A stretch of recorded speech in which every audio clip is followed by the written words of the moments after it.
భూభారతి 2025 చట్టం. ఈ చట్టం వెనుక మీ అందరి కృషి, మీ అందరి ఆలోచన, మీ అందరి పట్టుదల ఉన్నది అని చెప్పక తప్పదు. ఎందుకంటే ఆనాడు సార్వత్రిక ఎన్నికల్లో ఏదైతే ధరణి మహాప్రసాదం అని ఆనాటి ముఖ్యమంత్రి చెబితే ప్రజల ముందు నమ్మి ఆ మహాప్రసాదం మహావిషంగా మారితే దిక్కుతోచని పరిస్థితుల్లో ఆనాటి పిసిసి అధ్యక్షులు, ఈనాటి గౌరవ ముఖ్యమంత్రి రేవంత్ రెడ్డి గారు ఎన్నికల ముందు మన రాహుల్ గాంధీ గారు, ప్రియాంక గాంధీ గారు, మల్లికార్జున ఖర్గే గారు, సోనియా గాంధీ గారు, ఈనాడు సహచర మంత్రులు వచ్చేది మీ దీవెనలతో ఇందిరమ్మ ప్రభుత్వం. ఈ ఇందిరమ్మ ప్రభుత్వంలో తప్పకుండా అద్భుతమైన చట్టాన్ని తీసుకొస్తాం, ధరణిని బంగాళాఖాతంలో వేస్తామని చెప్పి అన్న మాట ప్రకారం మీ అందరికీ నచ్చే మెచ్చే మీ ఇంటి చుట్టములా ఉండే ఈ భూభారతి 2025 చట్టాన్ని ఈనాడు మనం తెచ్చుకున్నాం. ధరణితో ఎన్ని ఇబ్బందులు పడ్డామో, ధరణితో ఎంత దగా పడ్డామో, ధరణితో ఎన్ని కష్టాలు సామాన్య ప్రజలకు తీసుకొచ్చిందో మనందరికీ తెలియంది కాదు. అటువంటి ధరణి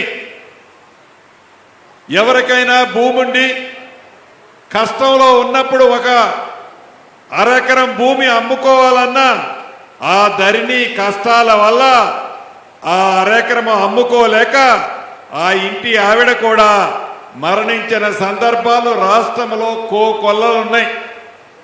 పిల్లకి పెళ్లి చేయాలన్నా, కొడుకుని చదివించుకోవాలన్నా, ఏ చిన్న అవసరాలుండి ఒక 10,000 రూపాయలు కావాలి, తనకున్న కొద్దిపాటి ఆస్తిలో కొద్దిగా అమ్ముకోవాలన్నా ఆ ధరణి కారణంగా సామాన్య రైతన్నలు, భూమున్న ఆసాములు ఇబ్బంది పడటమే కాకుండా అభద్రతకు లోనై రైతన్నలు నిద్రపోను రాత్రులు కోకొల్లలున్నాయి. దానికి పరిష్కారాన్ని ఈ భూభారతిలో చూపిస్తున్నాం. సాదా బైనామాలకి పరిష్కారాన్ని ఈ భూభారతిలో చూపిస్తున్నాం.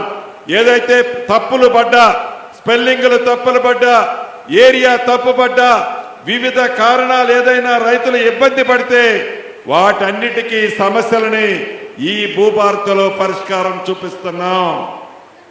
ఆనాటి పెద్దలు, ఆనాటి ప్రభుత్వంలో ఉన్న ముఖ్య నాయకులు అచ్చేసిన ఆంబోతడ్డులాగా అసెంబ్లీలో ఈ భూభారతి చట్టం పాస్ అయితే, ఈ భూభారత చట్టం చట్ట రూపంలో వస్తే వారి ఉనికి ప్రమాదం అవుతుందని బిల్లు పాస్ కాకుండా ఎటువంటి కుట్రాలు పన్నారో, ఎంత రచ్చ చేశారో మీరందరూ ప్రత్యక్షంగా చూశారు.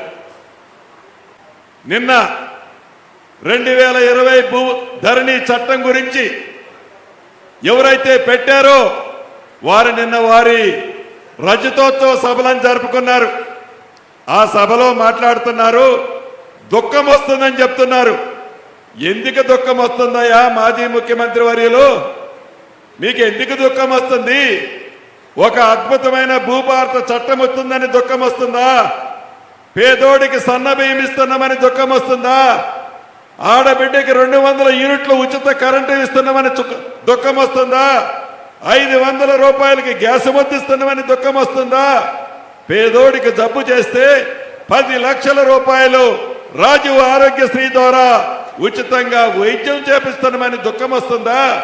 ఆడబిడ్డలు ఆర్టీసీ బస్సులో 1 రూపాయి కూడా ఇవ్వకుండా రాష్ట్రమంతా ప్రయాణించవచ్చు అని మన ఇందిరమ్మ ప్రభుత్వం చేసుకున్నందుకు దాన్ని చూసి దుఃఖం వస్తుందా? లేకపోతే నీ ఉద్యోగం ఊడిందని దుఃఖం వస్తుందా? ఎందుకు వస్తుందయా నీకు దుఃఖము? దొరికిన కాడల్లో అప్పు చేసి, ఎంత వడ్డీ అన్నా అప్పు చేసి, ఆ అప్పుని తెలంగాణ బిడ్డల మీద పెట్టి తెలంగాణ ప్రజల కోసం పేదోడు సన్నబియ్యం పువ్వు తినాలని ఇందిరమ్మ ప్రభుత్వంలో గౌరవ ముఖ్యమంత్రి రేవంత్ రెడ్డి గారి నాయకత్వంలో ఇవాళ ఈ ప్రభుత్వం ఇస్తుంటే నీకు దుఃఖం వస్తుందా?